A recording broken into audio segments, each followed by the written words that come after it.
Hello बच्चों, इस video में हिंदी व्याकरण का एक बहुत ही महत्वपूर्ण टॉपिक डिस्कस करेंगे। इसके लिए मैंने कुछ प्रश्न पूछे हुए हैं। प्रश्न का संभावित उत्तर मैं आपके सामने लिखती जाऊंगी और बहुत धीरे धीरे सरलता से हम लोग अपने विषय को समझ पाएंगे। चलिए शुरू करते हैं।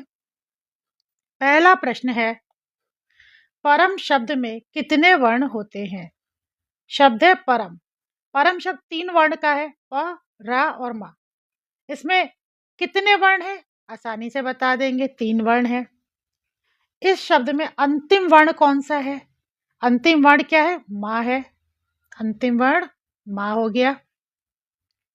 दूसरा प्रश्न, अर्थ शब्द में प्रथम वर्ण क्या है? तो आ और था, 2 वर्ण हो गए। इसमें प्रथम वर्ण क्या है? आ है। प्रथम वर्ण हम लिख दिया, यहाँ पर हमने आ। ठीक है। अब तीसरा प्रश्न, माँ और आ वर्ण मिलने से क्या विकार होता है? विकार मतलब चेंज, परिवर्तन। माँ वर्ण और ये आ वर्ण जब आपस में मिलेंगे तो क्या परिवर्तन होगा, और इसे हिंदी व्याकरण में क्या कहते हैं, ये आपको बताना है। तो माँ और आ यानी कि पहला शब्द परम, उसका अंतिम वर्ण, दूसरा शब्द है अर्थ, इसका प्रथम वर्ण। इन दोनों वर्णों का मेल हो गया। इन दोनों वर्णों के मिलने से क्या नया वर्ण बनेगा, क्या विकार होगा, और इसे हिंदी व्याकरण में क्या कहते हैं? बच्चों, इसे हिंदी व्याकरण में हम जब वर्णों का मेल करते हैं तो इसे हम संधि कहते हैं। वर्णों का मेल होगा तो क्या होगी? संधि होगी। संधि में वर्णों का मेल होगा। अब वर्णों का मेल किस ढंग से हुआ, इसे हम इस उदाहरण में समझ लेंगे। पहला शब्द था परम, अंतिम वर्ण माँ। दूसरे शब्द का प्रथम वर्ण आ। अब ये दोनों आपस में कैसे मिले? आपने वर्ण विच्छेद तो पढ़ा होगा। तो माँ का वर्ण विच्छेद क्या होगा? वर्ण विच्छेद यानी स्वर व्यंजन को अलग अलग करना। माँ, माँ में व्यंजन क्या हो गया? शुद्ध व्यंजन हलंत लगा के लिख दिया। और माँ में आ का स्वर है, आ निकाल दिया। तो माँ का वर्ण विच्छेद क्या हो गया? व्यंजन माँ हलंत के साथ और स्वर आ। यहाँ पे अर्थ में अ मूल रूप से स्वर है, तो ये स्वर ही रहेगा। अब इन दोनों वर्णों के बीच में मेल हुआ। दोनों वर्ण मिलकर क्या बना रहे हैं? परम शब्द में जो वर्ण का विच्छेद करने से आ आया और अर्थ का आ में जब मेल हुआ तो नया बन गया, विकार आके बड़ा आ। इसे कहते हैं वर्णों का मेल और इनसे होने वाला विकार। ये बन गया बड़ा आ। अब बड़ा आ की मात्रा क्या होती है? खड़ी पाई होती है।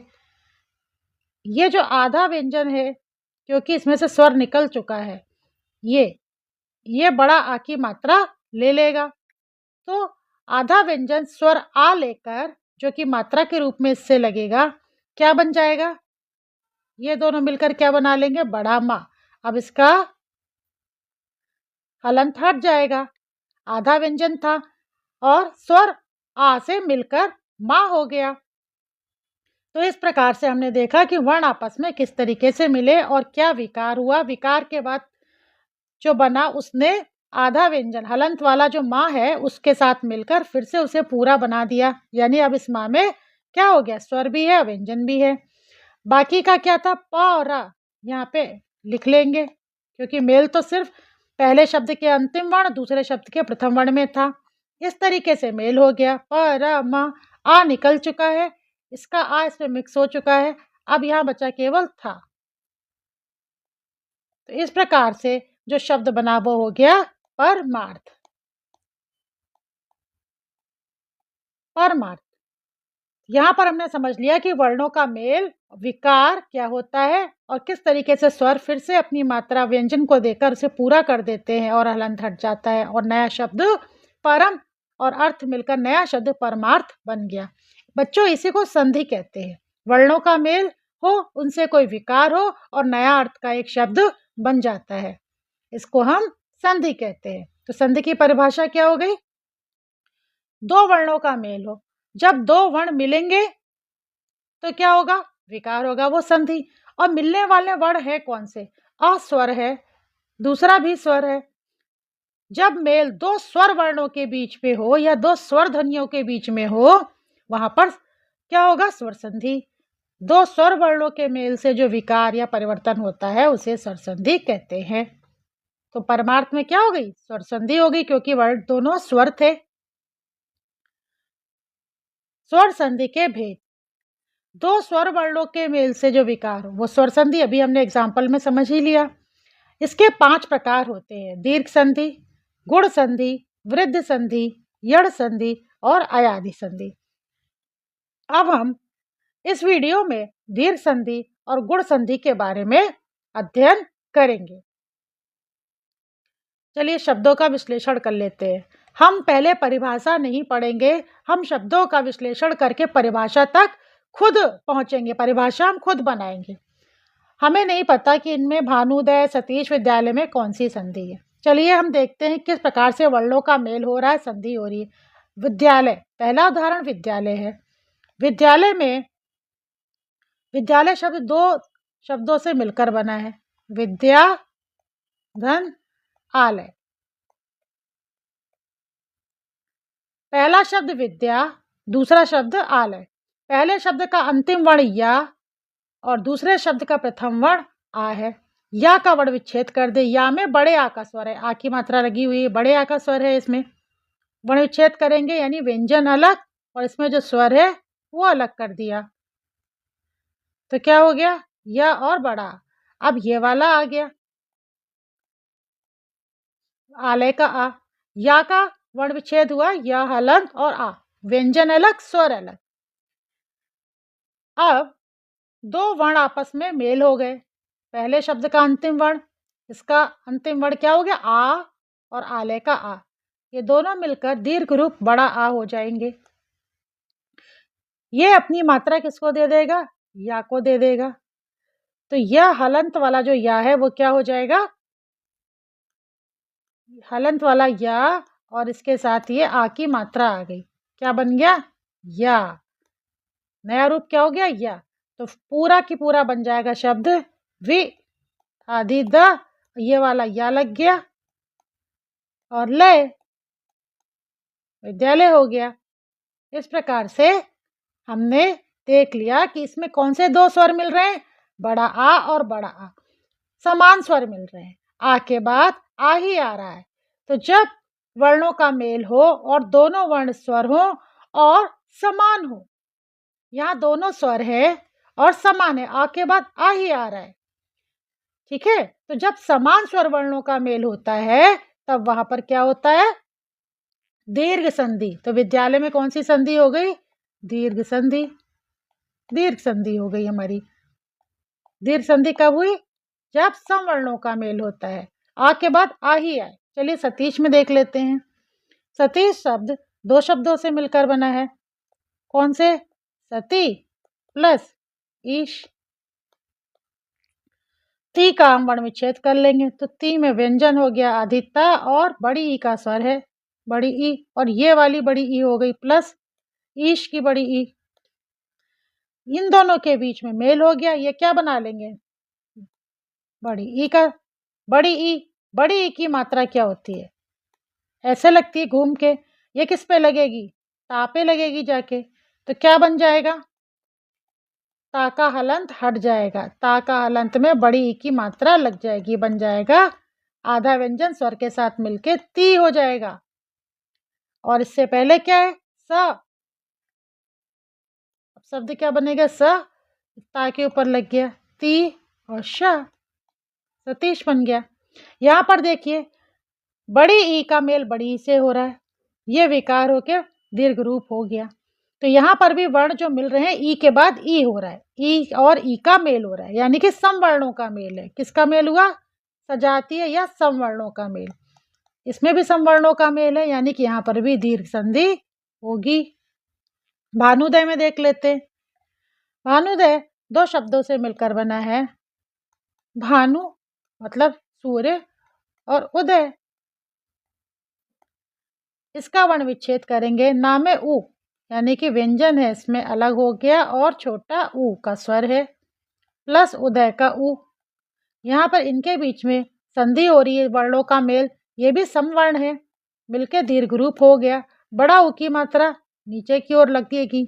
ये किस पे लगेगी? इस आधे व्यंजन को पूरे करने के लिए, यानी कि आधी ना और इसमें लग जाएगी बड़े ऊ की मात्रा। तो क्या बन जाएगा? नू।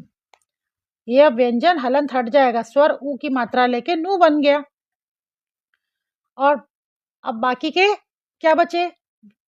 भा आ गया, वर्णों का मेल से ऊ बना, ऊ ना में लग के भानु, बड़े की ऊ की मात्रा और दय, शब्द बन गया भानुदय।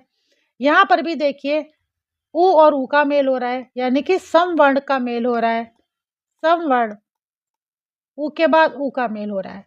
तो इस प्रकार से हमने देखा भानुदय में ऊ का मेल हो रहा है, सतीश में ई का मेल हो रहा है और विद्यालय में आ का मेल हो रहा है। तो जहाँ पर समवर्णों का मेल होता है वहाँ पर कौन सी संधि होती है? जहाँ पे समवर्ण मिलेंगे वहाँ पे दीर्घ संधि होती है। तो दीर्घ संधि की परिभाषा क्या होती है? जब दो समान स्वर वर्ण आ, ई, ऊ के मेल से विकार हो वहां दीर्घ संधि होती है।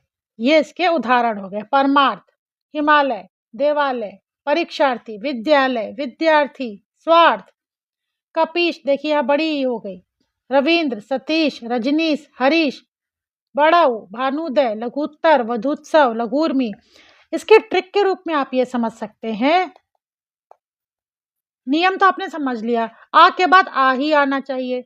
लघु दीर्घ हो सकता है, पहले बड़ा आ फिर छोटा आ, या पहले छोटा आ फिर बड़ा आ, या दोनों छोटा आ या दोनों बड़ा, किसी भी कॉम्बिनेशन में मिले। आ के साथ आ का मेल हो, ई के साथ ई का मेल हो और ऊ के साथ ऊ का मेल हो। लघु और रूप और दीर्घ रूप हो सकते हैं, यानी कि छोटा ऊ पहले बाद में भी छोटा ऊ आ जाए, या जब दो ऊ वर्ण मिले दोनों ही दीर्घ हो, ऊ बड़ा ऊ हो, ठीक है, या बड़ा ऊ छोटा ऊ हो या छोटा ऊ बड़ा ऊ, किसी भी कॉम्बिनेशन में मिले, ऊ के साथ ऊ का मेल, ई के साथ ई का मेल और आ के साथ आ का मेल हो। लघु और दीर्घ रूप आगे पीछे हो सकते हैं इनके, उससे कोई फर्क नहीं पड़ेगा। समवर्णों का मेल हुआ और दीर्घ संधि हो गई, और वो वर्ण कौन से होने चाहिए? आ, ई, ऊ।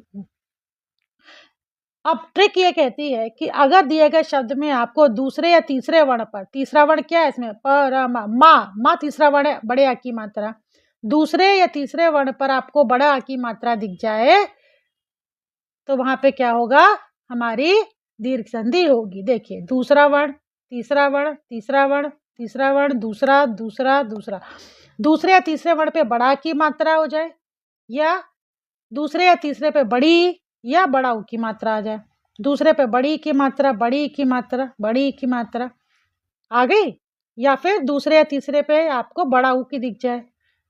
तो बड़ा आ, बड़ी ई, बड़ा ऊ की मात्रा आपको दूसरे या तीसरे वर्ण पे दिख जाए तो ये ट्रिक है कि वो वाला शब्द दीर्घ संधि का होगा। ये 99% ट्रिक काम करती है, और नियम तो आपको पता ही चल गया। तो हमने इस प्रकार से दीर्घ संधि को समझ लिया। अब आइए गुण संधि की बात करते हैं। गुण संधि की हम परिभाषा नहीं करेंगे, हम शब्दों का विश्लेषण करेंगे। विश्लेषण से समझेंगे कि इसमें क्या है। रमेश शब्द किससे बना है? रमा और ईश से। इसका वर्ण विच्छेद क्या होगा? माँ का, माँ में माँ निकाल दिया, व्यंजन इसमें से, और स्वर क्या है इसमें? बड़े आ का। ईश, ईश मूल रूप में स्वर यहाँ पे बड़ी ई है, तो ये हो गया वर्ण विच्छेद, माँ धन आ और ईश का ई, यानी कि पहला शब्द रमा, इसका अंतिम वर्ण माँ, इसका वर्ण विच्छेद हुआ माँ, हलंत यानी शुद्ध व्यंजन और स्वर। ईश का दूसरा शब्द ईश, इसका प्रथम वर्ण मूल रूप में स्वर है, लिख लिया। अब दो निकटवर्ती वर्णों के बीच में मेल हुआ, वर्णों का मेल।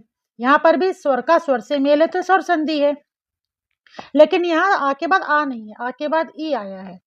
तो जब आ और ई का मेल होता है तो इससे क्या बन जाती है? छोटी ए, और इसकी मात्रा शिरोरेखा पर एक चोटी होती है।